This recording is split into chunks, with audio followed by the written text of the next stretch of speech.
Scientists have yet to discover what the mind is and how the brain produces consciousness. What makes us, us, has always been elusive. This question is one of the oldest and most challenging questions of our existence.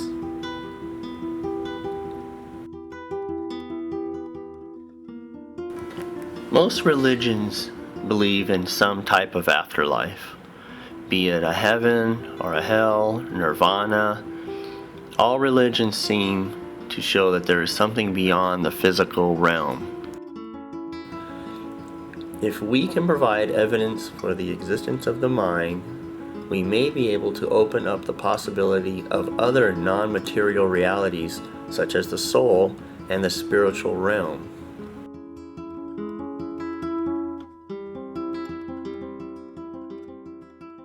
Do you believe in an eternal soul? I definitely believe in an eternal soul.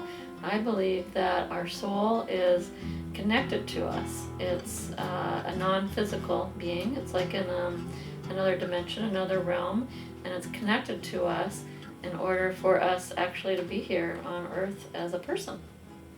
It's the highest, most noble part of yourself that you can reach for. If we didn't have souls, I kind of feel like life wouldn't be worth living. It's like we get to the end of our life, and if there's nothing to measure it up against, like damning our soul to hell versus letting our soul go to heaven, if you didn't have a soul and you couldn't aspire to those ends, then why would life be worth living? That's why I believe there's a soul. There is no evidence of a soul, and plenty of evidence to suggest that consciousness is merely an unintended side effect of the human brain's natural functions.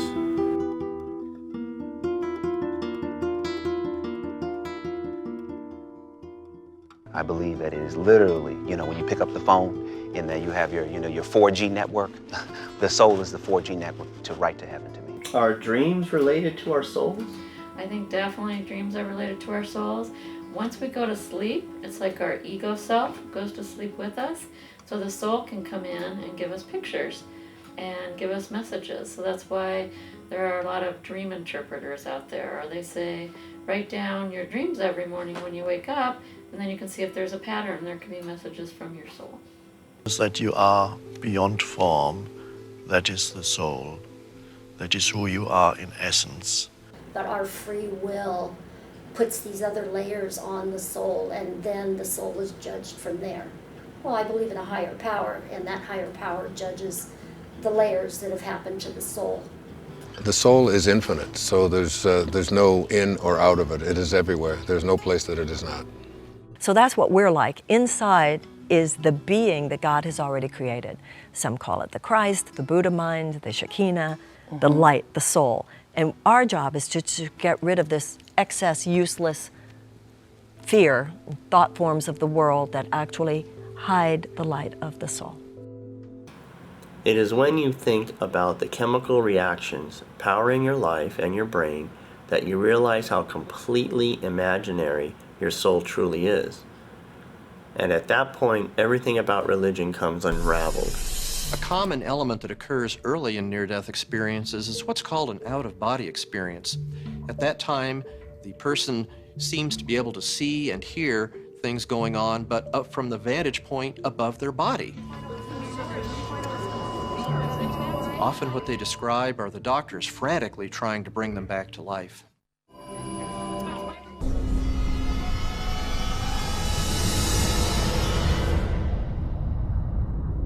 Das nächste, was ich wieder weiß, ist, dass ich wohl unter der Decke... Next thing I know, I was hovering underneath the ceiling of the room. I could see down on myself laying on the operating table. And I saw the surgeons and heard them talking to each other. The scenario was pretty hectic. I realized that this was about life or death.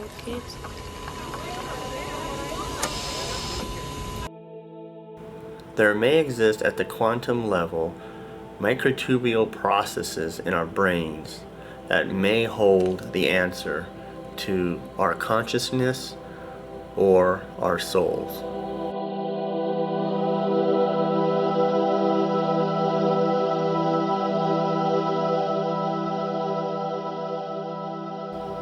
Today, there are many so-called mediums or channelers or psychics. Some of the more famous ones are George Anderson, Teresa Caputo, and John Edward. The human heart seems to hunger for more than this life offers.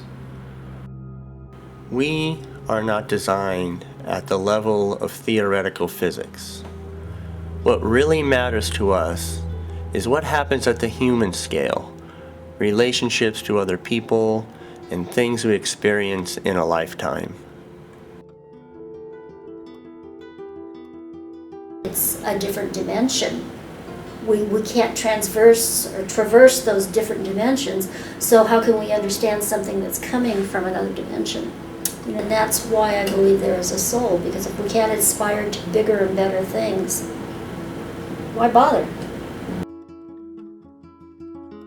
I don't believe there's bad and good souls. I believe that there's just love. That's really the main thing that we get through what some people call God. It could be called source energy.